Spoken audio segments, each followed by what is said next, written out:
दोस्तों, आज पेश है स्वर्ण नगरी। ये एक और चित्र है।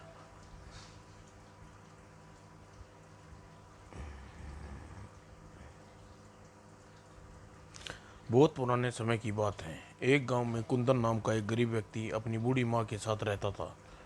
उसके पास जंगल से लकड़ियाँ काटता और उन्हें बेचकर वह किसी तरह अपनी बूढ़ी माँ का पेट भरता करता था। एक दिन कुंदन रोज की भांति जंगल में लकड़ियाँ काट रहा था। दूर उसे एक घुड़सवार आता दिखाई दिया। ओह, कोई घुड़सवार है। अचानक आज तक मैंने इस जंगल में किसी घुड़सवार को आते नहीं देखा। फिर यह इसकी वेशभूषा भी काफ़ी विचित्र मालूम पड़ती है। यह कौन हो सकता है? और सिर दिव्या घुड़सवार उसके निकट पहुंचा और घोड़े से उतर गया। क्यों भाई, क्या तुम्हारा नाम कुंदन है? जी हाँ। भाई, तुम कौन हो और तुम्हें मेरा नाम कैसे मालूम हुआ, जबकि मैं तुम्हें बिल्कुल नहीं जानता? मैं तुम्हारे विषय में नहीं, तुम्हारे पूरे खानदान के विषय में सब कुछ जानता हूँ। मेरा नाम चंद्रमणि है और मैं एक काम के सिलसिले में तुम्हारी सहायता चाहता हूँ और तुम मेरी मदद कर सकोगी। परंतु भाई, मुझे अभी बहुत सारी लकड़ियाँ काटनी है, वरना मुझे मेरी माँ भूखे सोना पड़ेगा। माफ़ करना भाई, मैं तुम्हारी इसमें कोई मदद नहीं कर सकता। कुंदन की बात सुनकर घुड़सवार चंद्रमणि हंस पड़ा और बोला, सुनो भाई कुंदन, यदि तुम मेरी सहायता करने करोगे तो मैं तुम्हें इतना धन दूंगा कि जीवन में कभी लकड़ियाँ काटने की जरूरत नहीं पड़ेगी। अब अच्छी तरह सोच लो। कुंदन सोच में पड़ गया। यदि इसकी थोड़ी सी सहायता करने पर मुझे इतना धन मिलता है तो बुराई क्या है। लकड़ियाँ थोड़ी और ज़्यादा समय लगाकर काट लूँगा। मुझे दोनों ही अवस्था में कोई नुकसान तो है नहीं। और सिर दी विचारों में सोचने के बाद कुंदन बोला, ठीक है भाई, यदि तुम मेरे समय की कीमत दोगे, भला मुझे तुम्हारी सहायता करने में क्या इतराज़ है हो सकता है। कहिए मुझे आपके किस प्रकार सहायता करनी है। मेरी सहायता करने से पहले तुम्हें मेरे साथ कहीं चलना पड़ेगा। मैं तैयार हूँ। ज़रा ज़रा ठहरो, पहले तुम्हें लिए घोड़े का प्रबंध कर लूँ, वरना निश्चित स्थान पर पहुँचने में काफ़ी समय लग जाएगा।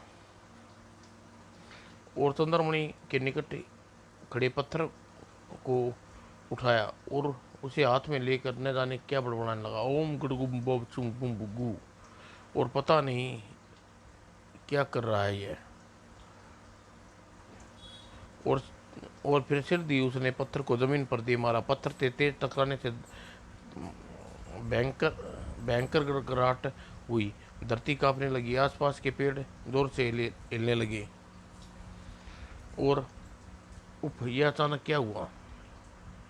और दूसरे ये क्षण उस स्थान से जहाँ वह घुड़सवार और चंद्रमणि ने वह पत्थर पटका था, कुंदन लाल रंग का काड़ा धुआं निकल कर आकाश में उड़ता हुआ दिखाई दिया। ईश्वर, ईश्वर, अब लाल रंग का धुआं कैसा?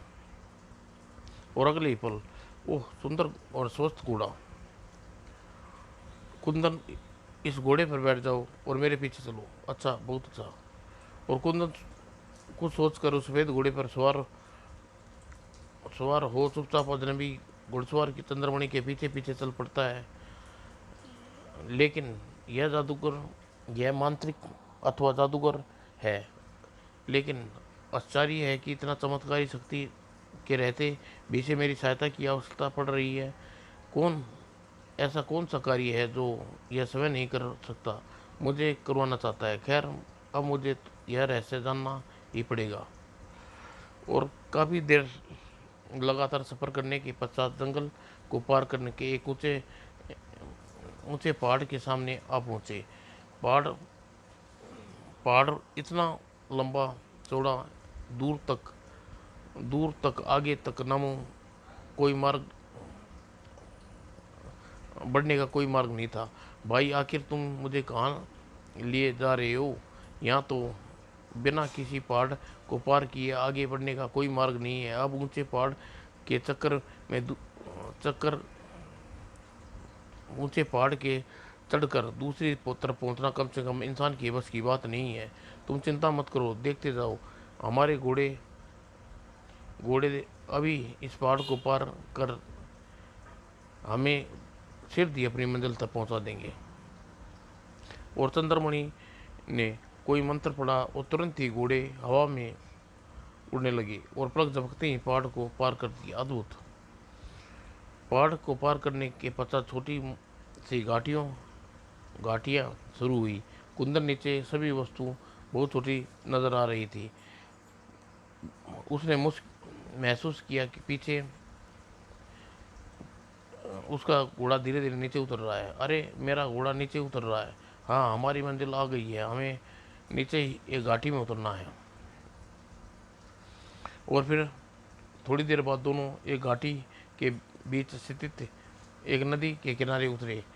यहाँ क्या यही हमारी मंजिल है? बिल्कुल ठीक समझे तुम। अब घोड़े को यहीं उतर जाओ। और दोनों घोड़े से उतर गए। घोड़े अदृश्य हो गई। एक बार अदृश्य होने पर कुंदन को कोई आश्चर्य नहीं हुआ, क्योंकि वह बुद्धिमान और बहादुर था और अब बहुत कुछ समझ चुका था। लेकिन उस नदी के स्वच्छ जल पानी को देखकर सहसा उसे तीव्र प्यास लगी आई। जैसे ही उसने आगे बढ़कर पानी पीना चाहा, चंद्रमणि ने रोक लिया। कुंदन, इस नदी का पानी भूलकर भी मत पीना, वरना तुरंत मर जाओगे। मगर दोस्त, मुझे तो बहुत ज़ोरों से प्यास लगी है। यदि मुझे जल्दी पानी न मिला तो वैसे भी मर जाऊंगा। मैं जानता हूँ मित्र, इस नदी में जल देखते ही पश्चात एकदम प्यास भड़क उठती है। तुरंत जो परंतु जो पानी पीता है उसका हर्षर होता है। यदि जाना चाहते हो तो उस तरफ देखो। कुंदन ने पलट कर देखा। नदी के किनारे स्थानों पर मनुष्य की हड्डियों के ढांचे दिखाई दिए, जिन्हें देखकर वह मन ही मन सिर उठा। ये अब आगे अस्थि पिंजर है, जिन्हें नदी का पानी पीने की मूर्खता की थी। दोस्त, मेरी जान बचाई है, इसलिए बिना किसी स्वार्थ के तुम्हारी सहायता करने के लिए तैयार हूँ। अब मुझे सारा विवरण बताओ और तुम्हारी किस प्रकार सहायता कर सकता हूँ। धन्यवाद मित्र, लेकिन अपने इस कार्य के विषय में बताने से पहले तुम्हें मैं अपने बारे में कुछ बता देना उचित समझता हूँ, ताकि मुझे पूरा विश्वास करके पश्चात तुम स्वेच्छा से मेरी सहायता कर सको। सुनो, यहाँ से बहुत दूर एक देश है, उसका नाम काला देश है। मेरे पिता श्री लाल मणि वहाँ के राजा सूर्यसेन के खास आदमी थे। राजा सूर्यसेन सब काम मेरे पिताजी की सलाह मशवरा पर करते थे, पश्चात करते थे, क्योंकि मेरे पिता एक बड़े मांत्रिक हैं। आज से 18 साल पूर्व एक बहुत बड़े मांत्रिक ने हमारे देश पर अचानक आक्रमण कर दिया। दाएं दाएं।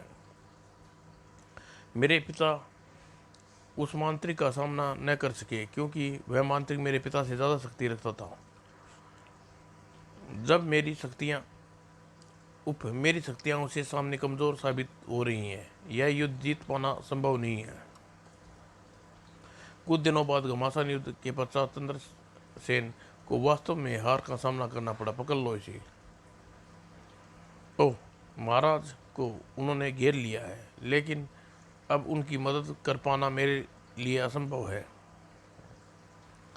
और उस दुष्ट मांत्रिक काकरोन ने राजा सूर्यसेन को अपना मांत्रिक शक्ति के जोर पर तोता बनाकर पिंजरे में कैद कर दिया। हा हा हा। इस पिंजरे में तुम कितने अच्छे लग रहे हो राजा सूर्यसेन। तुम्हारी प्रजा तुम्हें इस अवस्था में देखकर कितनी प्रसन्न होगी। मेरे पिता ने सब देख सुन कर यही उचित समझा कि वह देश छोड़कर निकल भागे और फिर कभी उचित मौका पाकर मांत्रिक काकरोन को समाप्त कर राजा सूर्यसेन के चुंगल से आज़ाद कराया जाए। और यह सोचकर मुझे लेकर वह उस देश से निकल भागे। और मित्र, इस समय मैं यहाँ बहुत ही दूर एक घाटी में बनी गुफा में निवास कर रहे हैं। मैं अब तक उनके पास ही था और बचपन से अपने मंत्र तंत्र सिखाना आरंभ कर दिया। आज कुछ दिन पूर्व अचानक उन्हें अपने पास बुलाया और कहा, चंद्रमणि कह कह रहा था, बेटे यदि यदि हम किसी प्रकार मृत नदी में स्थित स्वर्ण नगरी से अदृश्य वस्तुएं मिल जाएं तो मांत्रिक को काकरोन पर विजय पा सकते हैं। किंतु ओह, यदि ऐसी बात है तो मैं आदेश दीजिए बाबा। मेरा जोश देखकर मेरे पिता प्रसन्न हो उठे और उन्होंने मुझे मृत नदी का मार्ग बताकर अदृश्य वस्तुओं के बारे में सब कुछ बता दिया। लेकिन सारी तैयारी करने के बाद वहाँ चलने को हुआ तो मुझे रोक कर एक बात और बताई। सुनो बेटा, तुम्हें यह विशेष बात बताना भूल गया कि इस काम के लिए तुम्हें एक विशेष व्यक्ति की सहायता लेनी, व्यक्ति बगैर उस व्यक्ति की सहायता के लिए बगैर वस्तु प्राप्त नहीं कर सकते। कौन? ओह, कौन है वह व्यक्ति बाबा? मुझे उसकी सारी विषय उसके बारे में बताइए। और जानते हो मित्र, मेरे पिता ने इस व्यक्ति का नाम क्या बताया? कुंदन, यानी तुम्हारा नाम। यानी तुम वही व्यक्ति हो जिसकी मदद से वह वस्तुएं प्राप्त कर सकता हूँ। ओह, तब तो मित्र निश्चित रूप से इस नदी का नाम मृत नदी ही होगा। बिल्कुल ठीक समझे मित्र, यही है वह मृत नदी जिसकी इसी नदी में स्थित स्वर्ण नगरी मुझे 3 अद्भुत वस्तुएं प्राप्त करनी है। और फिर किस बात की? हम हर प्रकार से तुम्हारी मदद देर किस बात की? मैं हर प्रकार से तुम्हारी मदद करने के लिए तैयार हूँ मित्र। बताओ मुझे क्या करना होगा। तो सुनो, इस नदी के भीतर जिस राजा का राज्य है वह राजा विचित्र विचित्र वस्तुएं का संग्रह करना बड़ा शौक है। मैं तुम्हें अपने मंत्रों के जोर से एक पुतला बना दूंगा। फिर तुम्हें योजना धीरे धीरे कुंदन को चंद्रमणि अपनी योजना समझाने लगा। योजना समझने के पश्चात, क्या तुम मेरी सारी योजना अच्छी तरह समझ गए? हाँ हाँ, लेकिन जिन वस्तुओं को मैंने प्राप्त करना है उनके विषय में तो तुमने बताया ही नहीं। उन 3 वस्तुओं में एक सुंदर टंग में बनी सोने की कुल्हाड़ी, दूसरे हीरे की खोपड़ी, तीसरी वस्तु है चांदी की एक छोटा सा पुतला। ठीक है, लेकिन इनकी विशेषता क्या है यह तुम्हें उस समय बताऊंगा जब तुम तीनों वस्तुएं को लेकर यहाँ आ जाओगे। ठीक है, मैं तैयार हूँ। लेकिन मित्र, मेरी तुमसे एक विनती है, यदि मुझे कुछ हो जाए तो मेरी माँ का ध्यान रखना। अपनी माँ की तुम फिर चिंता मत करो मित्र। यदि तुम्हें कुछ हो जाता है तो उन्हें मैं अपनी माँ का सम्मान आदर करूँगा। ठीक है, जब तुम मुझे विचित्र पुतला बनाकर दो ताकि मैं सुकुशल लौट सुकुशल लौटा तो तीनों वस्तुएं लेकर ही लौटूंगा। और चंद्रमणि ने चमड़े की पोशाक से एक छोटी सी शीशी निकाली। उसमें लाल रंग का द्रव अपनी हथेली पर उड़ा और मंत्र का उच्चारण करने लगा। चुंग चुंग मंग बुंग नानछू। बीच बीच बीच में वह लाल रंग का द्रव कुंदन पर उछालता भी जाता था। सिर ही कुंदन के मस्तिष्क डूबता चला गया और अपनी जिंदगी में सबसे आश्चर्य करिश्मा देखने लगा। उसका आकार क्षण क्षण प्रतिपन्न घटता जा रहा था। देखते ही देखते 2 फुट का एक पुतला बन गया। मित्र, तुम्हें भय तो नहीं लग रहा? नहीं, लेकिन अपने छोटे कद पर आश्चर्य अवश्य हो रहा है। चंद्रमणि ने मंत्र के जोर पे छोटी सी एक तलवार मंत्र के जोर पर एक छोटी की गई तलवार दी, और इस समय आने पर, वास्तविक आकार में आने पर, एक मंत्र बताने के बाद उसने एक व्यापारी का रूप धारण किया। अब अपने अपने हाथ उठा लिया धारण किया और उसने अपने हाथ में उठा लिया, नदी के किनारे किनारे आगे बढ़ने लगा। सुनो मित्र, जब तुम उन तीनों वस्तुओं को हासिल करने की कोशिश करोगे तो तुम्हें तरह तरह की मायावी शक्तियों का सामना करना पड़ेगा, लेकिन तुम डरना मत, बहादुरी से तुम काम लेना, वरना तुम मुसीबत में पड़ जाओगे। मित्र, मैं तीनों चीज़ों को से मैं इन तीनों चीज़ों से डरता हूँ। मैं मैं सिर्फ तीन चीज़ से डरता हूँ, एक अपनी माँ से, दूसरा ईश्वर से, तीसरा बुराइयों से। इसके अलावा मुझे किसी से डरना नहीं सीखा। नदी के किनारे चलते चलते माणिक एक स्थान पर पहुंचा। नदी का पानी भयानक वेग से उछल रहा था। इन्हीं लहरों के एक चका चकोर पत्थर उछल रहा था। कभी पत्थर पानी में डूब जाता, कभी ऊपर आ जाता। यहीं से हम नदी के भीतर प्रवेश करेंगे, लेकिन ध्यान रखना मित्र, राजा के पास छोड़कर मैं तुम्हें यहीं इंतज़ार करूँगा, ठीक है? मैं समझ गया, तुम किसी किस्म की चिंता मत करो। और चंद्रमणि खामोश होकर कुछ देर उसे डूबते डूबते पत्थर की टकटकी बांध देखता रहा। फिर लेकिन कुछ ही देर बाद जैसे ही पत्थर उबर कर पानी में नीचे आया तो चंद्रमणि ने छलांग लगा दी थी और उसके साथ ऊपर ऊपर गया। और कुंदन पुतले के रूप में सब कुछ आश्चर्य से देख रहा था।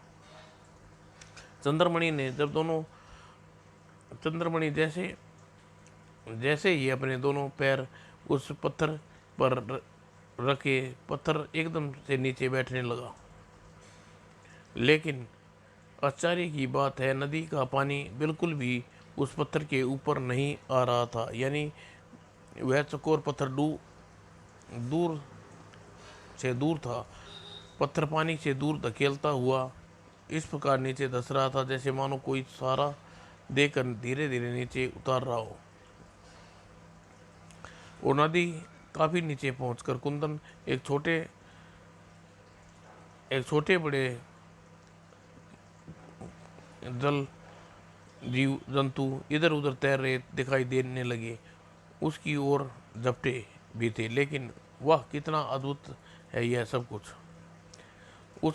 उस पत्थर पर न जाने कौन सी शक्ति थी जो जल के जीवों को अपने पास आते ही झटक देता और दूर कर देता था। और थोड़ी देर बाद पत्थर जैसे पत्थर एक हरे हरे भरे मैदान में पहुंचा और स्थिर हो गया। वहां पानी का नामो निशान तक नहीं था।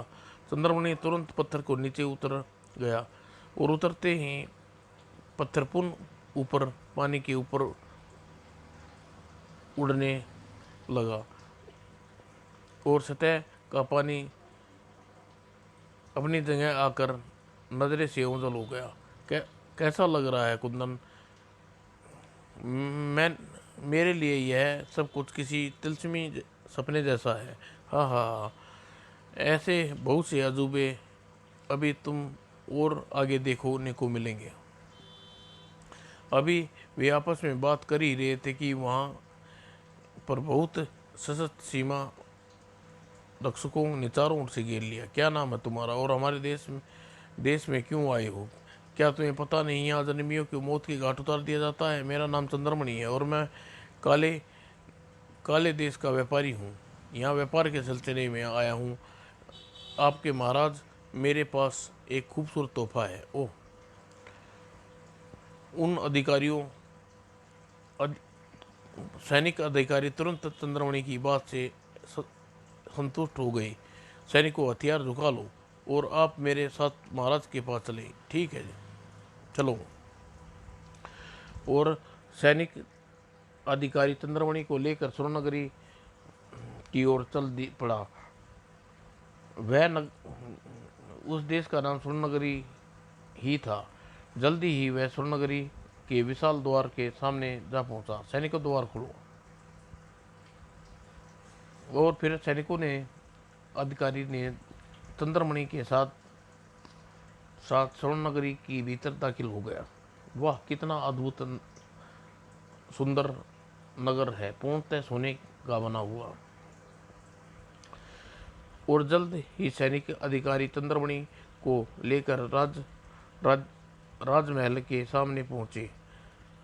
और देखते ही द्वारपालों ने तलवार नीचे कर ली और उसने के लिए भीतर जाने का मार्ग छोड़ दिया। कितनी अतिथि व सुंदरता है राजा के महल में। आदित्य सुंदरता है राजा के महल में।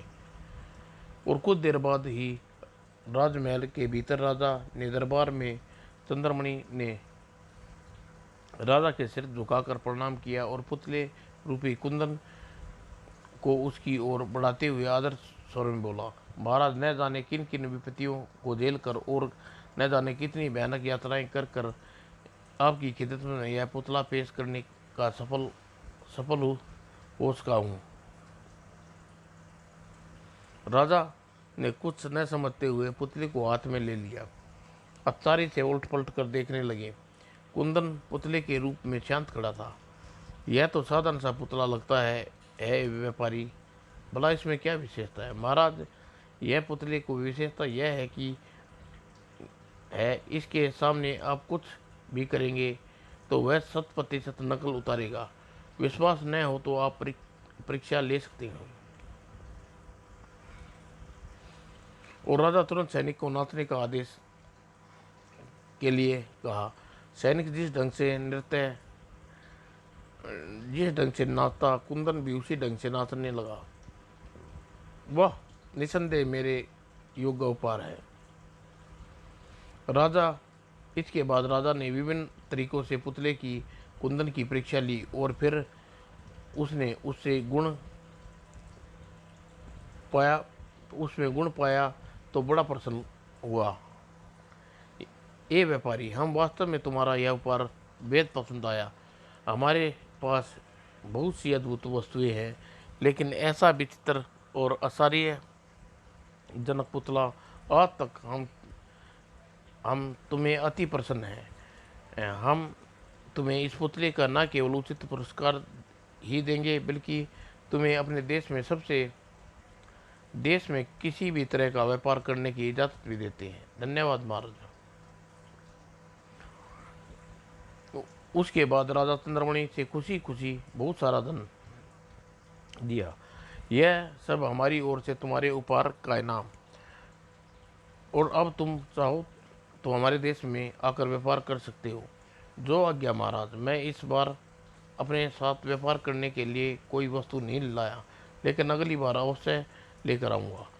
वो चंद्रमणि इनाम लेकर स्वर्णनगरी से वापस लौट आया और नदी किनारे कुंदन को लौटने का इंतजार करने लगा। और इधर चंद्रमणि के जाने के पश्चात राजा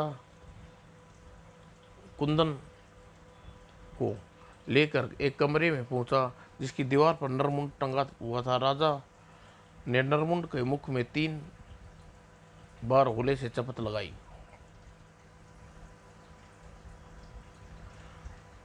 परंतु तुरंत वह दीवार जिस पर नरमुंड लटका था एक तरफ खिसकने लगी। दूसरे क्षण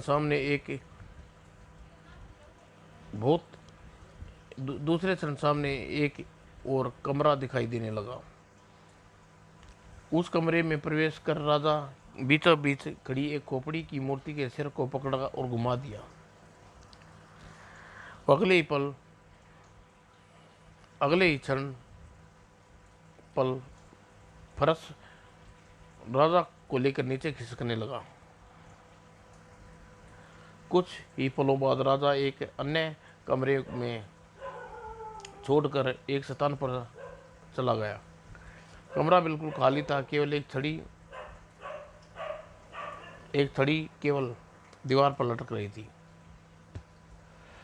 कुंदन के पुतले के रूप में दम साधे सब कुछ देख रहा था। राजा दीवार पर टंगी छड़ी उतारी, उसे 7 बार फर्श पर मारा और तुरंत फर्श पे धुआं उठने लगा। ओह, यह राजा क्या कर रहा है? यह फर्श से धुआं कैसा निकलने लगा? और दूसरे ही क्षण धुएं में एक भयंकर राक्षस निकलकर गर्जना भरे स्वर में बोला, क्या हुक्म है मेरे स्वामी? देखो आज से तुम्हारा पैरा इस पुतले पर रहेगा। कोई भी इस पुतले तक न पहुंचने पाए। जो आज्ञा स्वामी। और राजा दीवार पर टंगी छड़ी को टांग दिया। कुंदन को वहीं छोड़ जैसे आया था वैसे ही लौट गया। और वहां से जाते ही राक्षस गायब हो गया, लेकिन जरूर अदृश्य होकर मुझ पर पहरा दे रहा होगा। और सहसा दीवार पर टंगी छड़ी देखकर उसके मस्तिष्क में विचार आया। वह राक्षस इसी छड़ी से को फर्श पे मारने से प्रकट हुआ था। यदि छड़ी को अपने काबू में कर लूं तो वह मेरे काबू में आ सकता है। और थोड़ी देर बाद, लेकिन छड़ी को काबू में पाने के लिए मुझे अपने वास्तविक रूप में आना चाहिए, ताकि मैं आने वाले खतरे से निमट सकूं। सोचने विचारने के बाद कुंदन ने चंद्रमणि द्वारा बताया गया मंत्र पढ़ना आरंभ किया और धीरे धीरे उसका आकार बढ़ने लगा। लेकिन अभी वह अपने वास्तविक रूप में आया ही था कि गर्जना के साथ राक्षस प्रकट हुआ। किंतु कमरे में पुतले के स्थान पर लंबे चौड़े स्वस्थ कुंदन को देखकर वह क्रोध से पुकारा, कौन है तू? यहाँ कैसे पहुंचा? और वह विचित्र पुतला कहाँ गया? जल्दी बता, वरना तुझे गर्दन मरोड़ दूंगा। मेरा नाम कुंदन है और मैं वह पुतले के वेश में था। मैं यहाँ 3 वस्तुएं लेने आया हूँ और तीनों वस्तुओं को प्राप्त करके ही लौटूंगा। ठहर जा, मैं तुझे भी मजा चखाता हूँ। तू जानता नहीं, मेरे हाथ से कोई बचकर नहीं निकल सकता। और राक्षस को अपने ऊपर हाथ झपटता देख कुंदन ने झट से अपनी तलवार खींच ली। क्यों अपने प्राण गंवाना चाहते हो? मेरे रास्ते से हट जाओ अपनी और मेरी मदद करो, वरना। कुंदन को तलवार निकालते देख राक्षस अपना विकराल मुंह खोला और उसमें से आग के अंगारे निकलकर कुंदन पर गिरने लगे। कुंदन सावधान था। तुरंत ही वह उस स्थान से उछाल भरी और राक्षस के पीछे पहुंचा और तलवार का भरपूर वार राक्षस की कमर पर किया। आओ! और घायल राक्षस पीड़ा से चीखा जरूर, लेकिन दूसरे ही क्षण उसके पलटकर कुंदन पर मजबूत फूंक मारी और जिससे कुंदन कमरे में सूखे पत्ते की तरह समान उड़ने लगा। ओह! और उड़ता हुआ दीवार से टकराया जिस पे वह छड़ी लटकी थी। ओह! यदि जल्दी ही मैं इसे काबू में नहीं पाया तो यह वास्तव में मुझे ठिकाने लगा देगा। और कुंदन संभल कर पुनः खड़ा हुआ। जैसे ही राक्षस ने उसे पकड़ने के लिए हाथ बढ़ाया, उसने तलवार का भरपूर वार हाथ पे किया और पीड़ा से राक्षस बुरी तरह उछलने कूदने लगा। मौका देखकर कुंदन ने दीवार से टंगी छड़ी की ओर झपटा। यह बिना छड़ी के आसानी से काबू में नहीं आएगा। और अगले ही पल उसने दीवार से लटकी छड़ी उतार ली वो दंदनाता वो राक्षस की पिटाई करने लगा। थोड़ी देर बाद राक्षस घबरा कर चिल्ला और गिड़गिड़ाने लगा, नहीं नहीं, मुझे और मत मारो, तुम जो कहोगे वह करूँगा, मैं उसका पालन करूँगा, जो कहोगे मैं उसका पालन करूँगा। राक्षस की गिड़गिड़ाहट को सुनकर कुंदन ने दया आ गई। क्या तुम वचन देते हो कि तुम मेरी आज्ञा का पालन करोगे? मालिक, मेरे प्राण तो अब आपके हाथ में थमी छड़ी में है। यदि छड़ी को किसी प्रकार से टूट गई तो मेरी मौत हो जाएगी। अतः आपको वचन देता हूँ कि यह छड़ी आपके पास रहेगी, तब तक मैं आपकी आज्ञा का पालन करूँगा। ठीक है, तुम्हारे प्राणों की बख्श रहा हूँ। अब तुम मुझे उस विशेष कमरे में ले चलो जहाँ सोने की अद्भुत खोपड़ी, हीरे की कुल्हाड़ी और चांदी का पुतला रखा है। मालिक, यह आप क्या कह रही हैं? क्या आपके प्राणों को खतरा है? वहाँ आपके प्राणों को खतरा है। तीनों वस्तु अलग अलग कमरे में रखी हुई है। उन तीनों कमरों में मुझसे बलवान व मायावी राक्षसों का पहरा है जहाँ मैं आपकी मदद नहीं कर पाऊंगा। ओह! राक्षस की बात सुनकर कुंदन सोच में पड़ गया और फिर सोचने हुए बोला, अच्छा, तुम मुझे उस विशेष कमरे के बारे में तुम मुझे उस विशेष कमरे के बाहर तक छोड़ दो, बस मैं समय देख लूँगा। हाँ, यह मैं कर सकता हूँ। और राक्षस फरस पर झुक गया। मेरी पीठ पर सवार हो जाइए मालिक, मैं पलक झपकते ही आपको एक एक करके कमरों के बाहर पहुंचा दूंगा। कुंदन बिना किसी संकोच के राक्षस की पीठ पर सवार हो गया। उस सवार होते ही राक्षस ने कमरे से निकला और आकाश में उड़ने लगा। वह इतनी तेजी से उड़ रहा था कि तेज हवा के कारण कुंदन अपनी आंखें बंद करनी पड़ी। और कुछ ही पलों बाद, उतरिए स्वामी, आपकी मंजिल आग पहुंची है। ओह! राक्षस की पीठ से उतरकर कुंदन आश्चर्य से उन उन विचित्र और भयानक किस्म के फाटक को देखने लगा। स्वामी, इस फाटक से दूसरी और पहला कमरा है, उसमें सोने की कुहाड़ी मिलेगी और उसके साथ अन्य दो कमरे हैं, उसमें हीरे की खोपड़ी और चांदी का पुतला भी मिल जाएगा। यदि उन्हें प्राप्त करके बाहर आ सके तो मैं आपका यही इंतजार कर मिलूंगा। अब मैं जाता हूँ। और कहने के साथ ही वह अदृश्य हो गया। और फिर अभी कुंदन फाटक के टंगे नरमुंडों को आश्चर्य से देख ही रहा था, तो अचानक जोर जोर से सारे नरमुंड अट्टहास करने लगे और भयानक बोली बोलने लगे, हाँ हाँ, भाग जाओ, कौन है, पकड़ो इसे, कौन मनुष्य है है जिंदा जिंदा यह यहाँ कैसे आ पहुँचा, मारो इसे। और कुंदन ने के स्थान पर यदि कोई दूसरा होता, निसंदेह ही भयानक आवाज़ सुनकर भाग गया होता, लेकिन कुंदन जरा भी नहीं डरा और अपनी चमत्कारी और चंद्रमणि की चेतावनी का भी उसे ध्यान था। अतः वह झट से अपनी मयान तलवार खींची और नरमुंडों की पूरी ताकत से प्रहार किया। और इसी के साथ ऐसी ऐसी भयंकर चीखें निकलने लगी जैसे कुंदन भी घबरा उठा। मगर अगले ही पल चंद्रमणि की चेतावनी ध्यान में आया। उसने तलवार से नरमुंडों के टुकड़े कर दिए और टुकड़े होते ही एक भयानक आवाज़ें निकलने लगी, भागो, भाग जाओ वरना मारे जाओगे। कुंदन बिना डरे उन आवाज़ों से समस्त नरमुंडों के एक एक करके टुकड़े कर दिए। सभी नरमुंड नष्ट होते ही भयानक आवाज़ स्वयं ही शांत हो गई और फाटक धीरे धीरे पूरा खुलने लगा। फाटक को पूरा खुला देख कुंदन भीतर हो गया। शायद यही कमरा है राक्षस सोने की कुहाड़ी मौजूद है होने की बात कही थी। और सिद्ध ही वह उस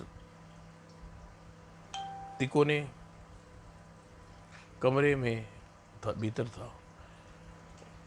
अरे यहाँ तो सिवाय हवन कुंड के और कुछ नहीं है, सोने की कुल्हाड़ी भी नहीं है।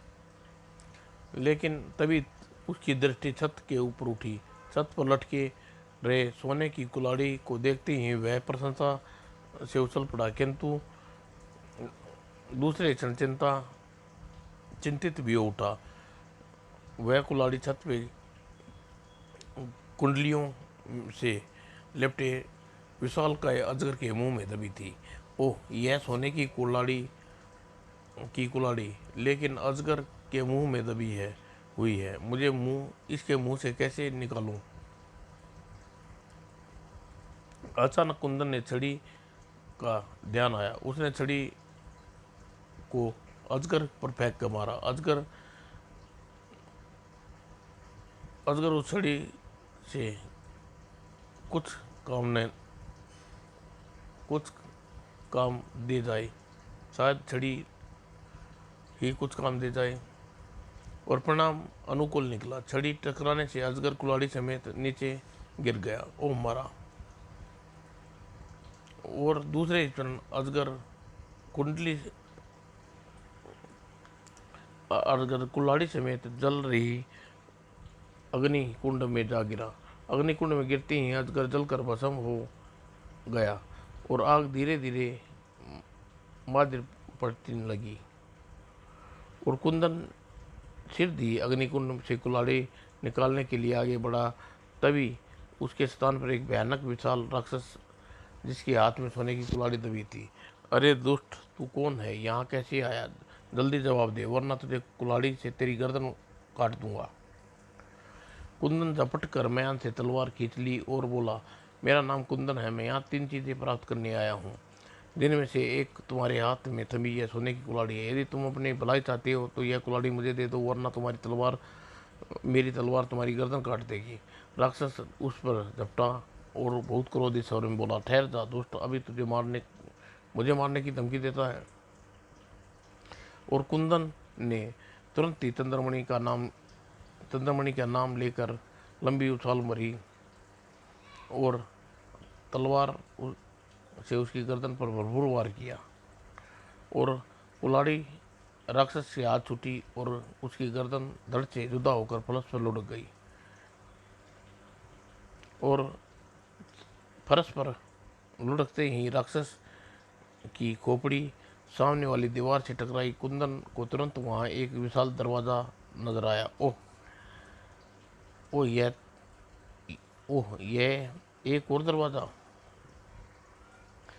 और कुंदन ने फर्श पर सोने की कुल्हाड़ी को उठाकर अपनी कवर में खोपी और तलवार संभाल कर वह दरवाजे की तरफ बढ़ गया। दूसरे कमरे में हीरे की खोपड़ी अथवा चांदी का पुतला मिलना चाहिए।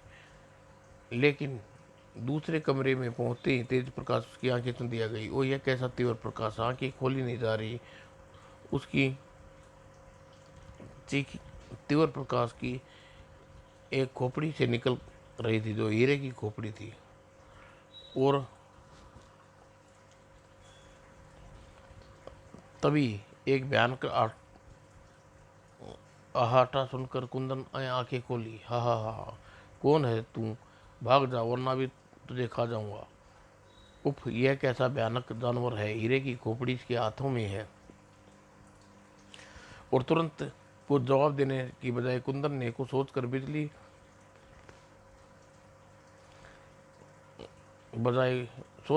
की फुर्ती से अपनी फुर्ती के साथ कमर में घुसा सोने का कुहाड़ा निकाला और पूरी शक्ति से विचित्र सी नरसी की गर्दन पर वार किया। एक ही वार में नरसी की गर्दन धड़ से जुदा होकर हवा में तैरने लगी। और हवा में तैरती नरसी की खोपड़ी पहले वाले राक्षस के सिर की तरह सामने वाली दीवार से टकराई और जोरदार आवाज के साथ धड़ाम। और दूसरे ही क्षण वहां एक और द्वार उत्पन्न हो गया। ओह, यह चांदी का पुतला इसी तीसरे कमरे में होगा। कुंदन ने कुआड़ कु, कुआ कुंदन ने कुआड़ी और कमर में ठूसी हीरे की खोपड़ी उठाकर कमरे की बेधड़क भीतर प्रविष्ट हो गया। कमरे में प्रविष्ट होते ही बुरी तरह चौंक गया। ओह, यह तो अद्भुत है। क्या कुंदन चांदी का पुतला प्राप्त कर सका? चंद्रमणि ने कुंदन की जो कहानी सुनाई थी, क्या वह सच है? सोने की कुआड़ी, हीरे की खोपड़ी और चांदी के पुतले का रहस्य है। इन प्रश्नों का उत्तर चांदी के पुतले में पढ़िए दोस्तों, जल्दी पेश करूँगा।